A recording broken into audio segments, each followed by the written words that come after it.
Om Swastiastu. Ibu dosen yang saya hormati, serta saudara-saudari seluruh anggota kelas A1 Prodi Arsitektur yang saya banggakan. Sebelumnya, izinkan saya untuk memperkenalkan diri terlebih dahulu. Perkenalkan, nama saya Kadek Wahyu Kartika Putra dengan NIM 202062121007.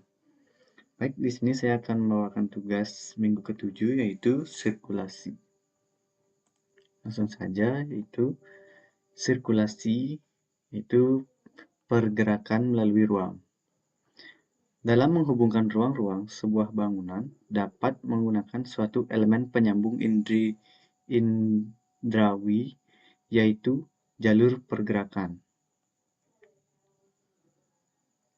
Contohnya pada bangunan ruang publik terbuka berjendela atap, markas besar Olivetti yang terletak di Milton Keynes, Inggris pada tahun 1971 yang dirancang oleh James Stirling and Michael Wilford. Yang kedua, yaitu yang selanjutnya, elemen-elemen sirkulasi.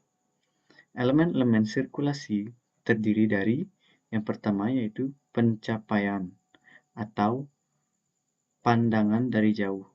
Di sini juga saya sudah mencantumkan contoh gambarnya. Di sini contoh pencapaian.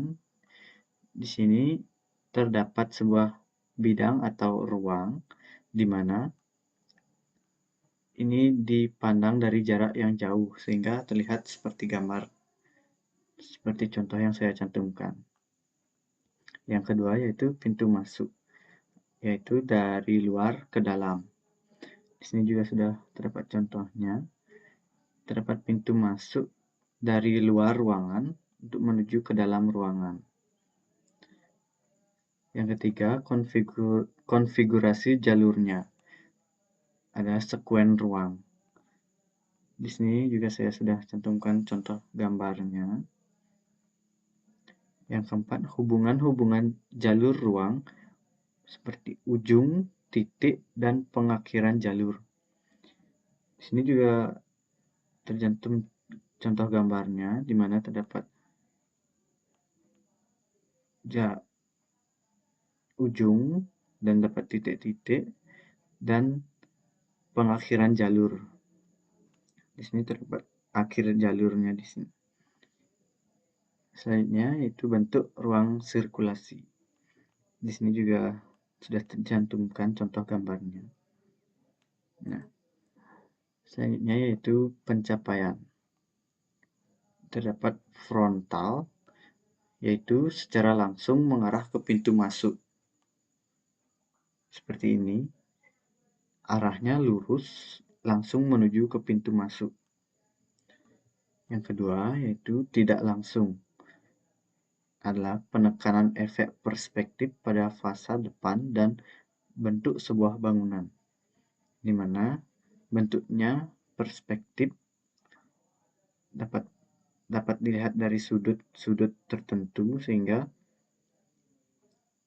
arah untuk menuju ke pintu tersebut tidak lurus, melainkan dari sebuah sudut untuk menuju ke pintu tersebut.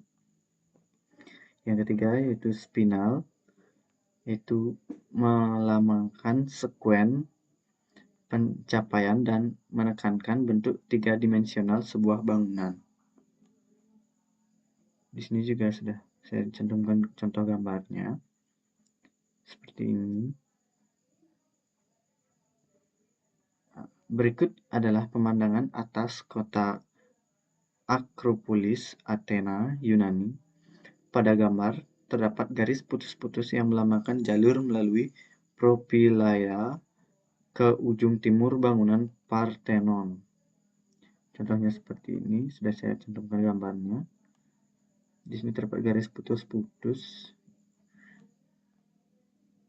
yang melambangkan jalur melalui Propylaea ke ujung timur bangunan Parthenon. Selanjutnya yaitu pintu masuk. Menurut bentuknya, pintu-pintu dapat dikelompokkan ke dalam jenis-jenis sebagai berikut, yaitu yang pertama rata.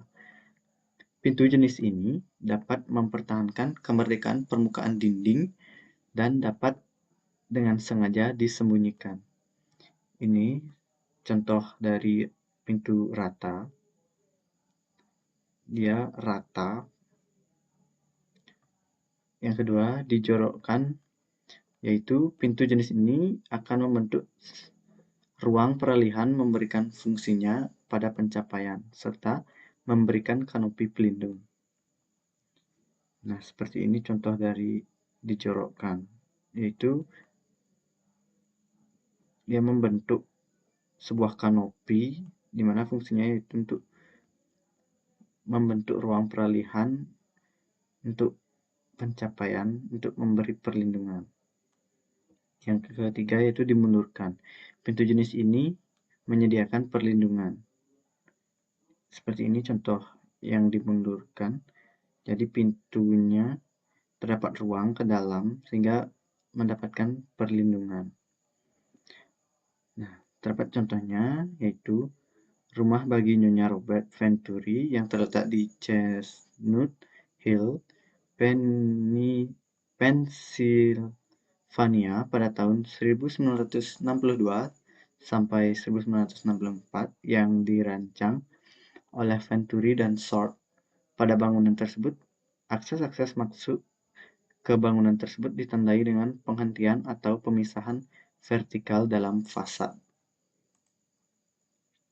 Selanjutnya yaitu konfigurasi jalur. Di sini terdapat contoh gambar dan namanya, yaitu jenis-jenis konfigurasi jalur yaitu sebagai berikut. Yang pertama adalah linear, di mana garis ini seperti ini contohnya, terdapat beberapa gelombang dan ada juga yang lurus. Yang kedua yaitu radial. Radial seperti ini, di mana terdapat sebuah garis yang di mana terdapat potongan garis lainnya. Yang ketiga yaitu spiral. Di sini contohnya seperti ini, terdapat titik pusat di mana dia akan membuat lingkaran keluar atau persegi. Yang keempat grid, seperti ini contohnya, yaitu seperti kolom, kotak-kotak. Yang kelima jaringan, yaitu seperti ini, terdapat dalam satu garis terdapat lagi garis untuk membuat jaringan antar garis yang lainnya. Yang terakhir komposit, yaitu seperti gambar yang ini. Nah, contoh jenis jalur linear yang elemen mengatur pada denah lantai 1, rumah Guinness yang terletak di Sea Ranch, California pada tahun 1966, MLTW atau Moore dan Turnbull. Contoh konfigurasi radial pada denah kota ideal tahun 1451 sampai 64, Francesco di Giorgi Martini. Sini juga terdapat contoh gambarnya.